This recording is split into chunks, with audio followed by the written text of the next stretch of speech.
வணக்கம். நீங்கள் பார்த்து கொண்டிருப்பது ஷாலோம் டிவியின் நியூஸ் சேனல். இன்று வேதாகமத்தில் ஒரு கருத்தை விவாதிக்கிறதுக்காக நம் மத்தியில் இருக்கிறார்கள். எல்லாரும் ஆர்வத்துடன் கவனிப்போம்.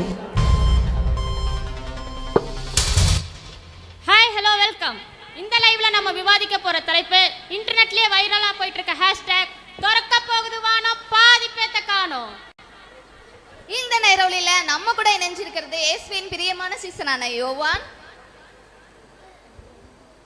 பைபிளே ஃபிங்கர் டிப்லடா என்று சொல்லக்கூடிய வேத ஆராய்ச்சியாளரான டாக்டர் ஹடாஷா, இந்த உலகமே அறிவியல்ல தான் இயங்குது அப்படின்னு சொல்லி 4க்கும் மேற்பட்ட ஆஸ்கார் அவார்ட் வாங்கினா டாக்டர் முனியம்மா,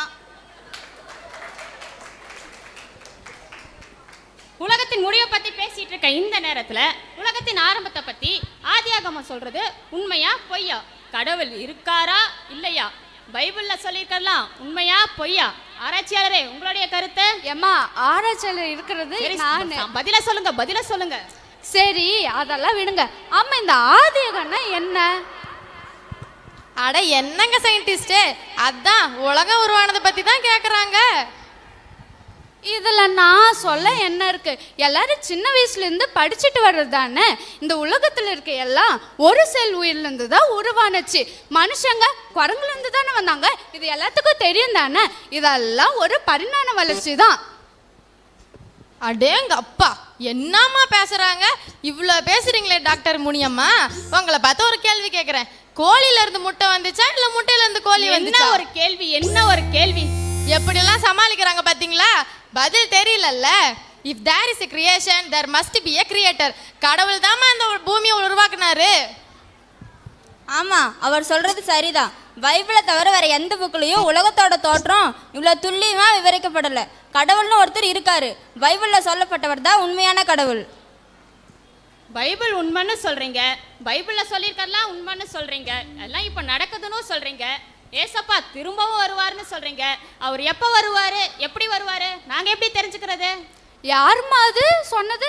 பைபிள் உண்மைன்னு யாருமா சொன்னா? பைபிள்ல சொல்லப்பட்டதெல்லாம் உண்மை இல்லை. அங்கங்க பூகம்பம் வந்து இயற்கை சிற்றங்கள் வந்தா பைபிள் உண்மைன்னு ஆயிடுமா? இதெல்லாம் குளோபல் வார்மிங்கால தான் நடக்குது. சும்மா அதை இதையும் போட்டு குழப்பிட்டு இருக்காதீங்க. ஓஹோ, அப்ப இதெல்லாம் குளோபல் வார்மிங்னால தான் நடக்குதா? அப்ப 3ஆம் உலக போருக்கு உங்க பதில் என்ன? கடைசி காலத்துல போர்களும் யுத்தங்களும் வெடிக்கும்னு பைபிள்ல போட்டிருக்கு.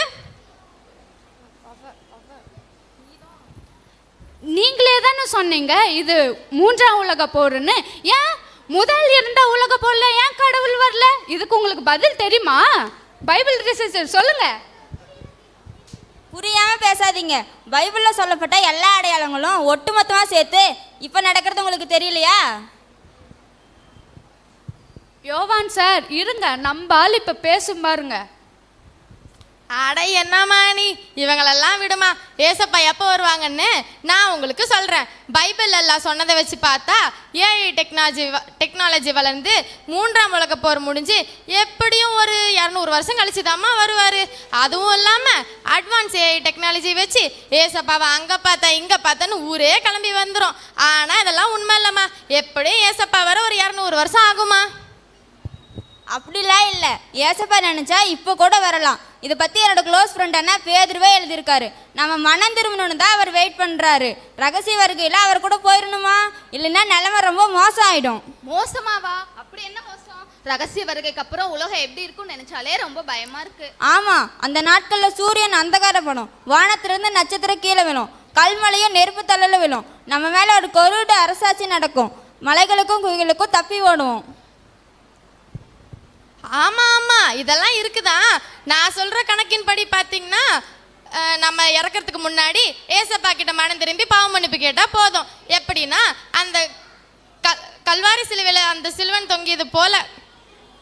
கரெக்டாக சொன்னம்மா.